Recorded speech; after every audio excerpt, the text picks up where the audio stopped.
Ready Player One was a great movie. April Fools! No, but in all seriousness, Steven Spielberg's Ready Player One was okay. It was a lot of fun, and I won't doubt that there was some cool scenes in it, but it felt pretty uninspired and awkward and just kind of weird. In terms of Steven Spielberg, I'm a pretty big fan of his. Obviously, he's one of the most influential directors working today, and I feel like his legacy will be remembered if he retires tomorrow, no matter how many shitty movies he makes. Now, keep in mind, I don't think this film is shitty. I just think that there's a lot of aspects about it that were weak and didn't work. First of all, I feel like I gotta point out the good in it, and that it had really fun action scenes that were nice to look at, and they were very pleasing to the eye. It had an okay, sort of believable, and not super cheesy romance. It had lots of fun references. I think that a lot of gamers and fans of pop culture are gonna really like watching over this movie a few times to try to catch all the hidden ones because there is a lot, and I had a lot of trouble finding them because they're so quick. The acting and the characters were alright, and just the idea of the Oasis, this VR world that we can all tune into, was pretty cool, I gotta say.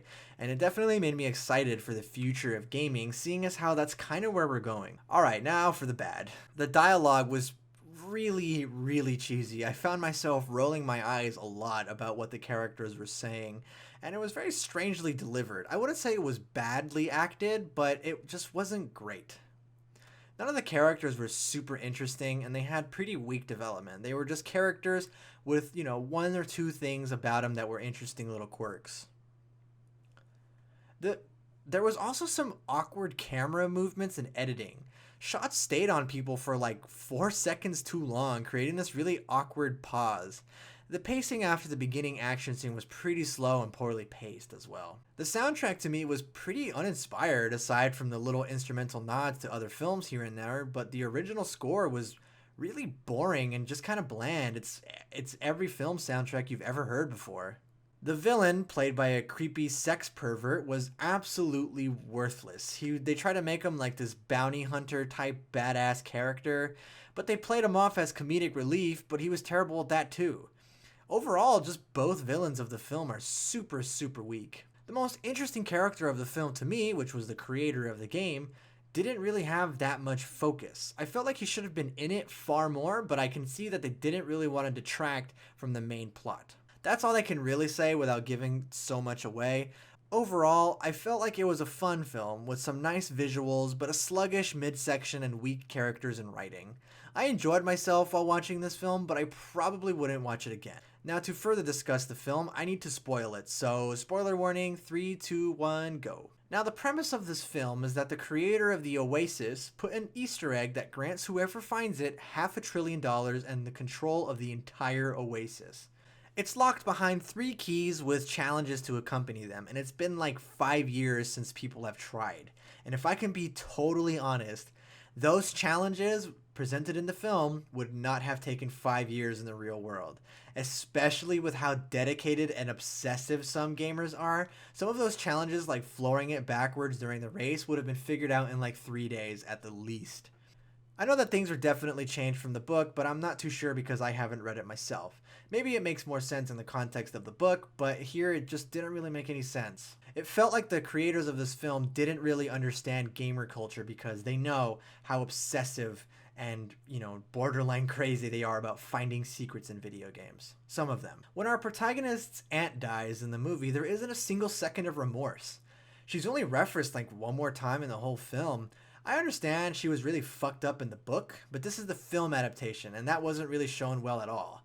You kind of assume that they had a good relationship, so you would assume that he'd be remorseful or kind of mourning the death of his aunt, but he really doesn't seem to care. So I can only assume that she just wasn't fleshed out very well, and that she's just a consequence of bad writing.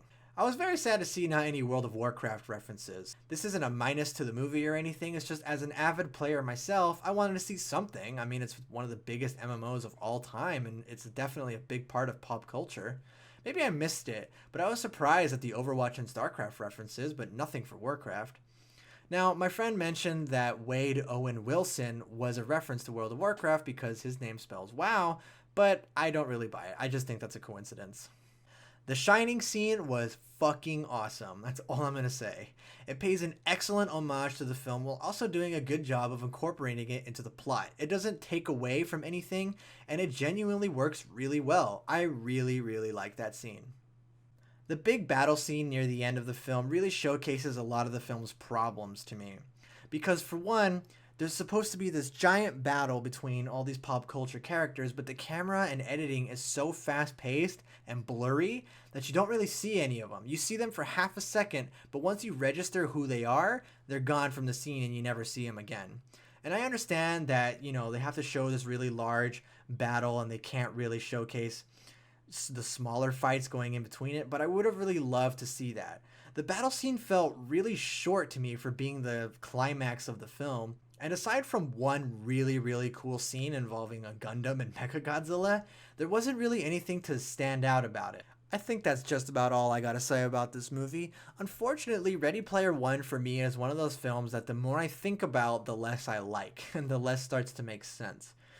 I saw this film about 2 days ago. I'm recording this on April 1st. That's why I made that stupid joke at the beginning. So if this comes out tomorrow and it doesn't make any sense, just know that I recorded this on the 1st. But while I did enjoy myself, I just wouldn't really want to see it again because, like I said, the more I think about it, the less I like it. And the reason is because a lot of it is just eye candy. It's really nice looking CGI that's blurry, so you can't really see the faults in it. The environments look pretty fake, but for the most part, I think it does an okay job. Um, for the most part, I think that you'll get maybe 2 or 3 enjoyable action scenes and a nice homage to both Gundam and The Shining. But other than that, it doesn't really warrant any future viewings from me personally. Trying to find all the characters hidden throughout this film isn't worth boring characters, cheesy writing, and just bad storytelling in general. It was fun eye candy that I probably won't see again, and I would give this movie a 5 out of 10.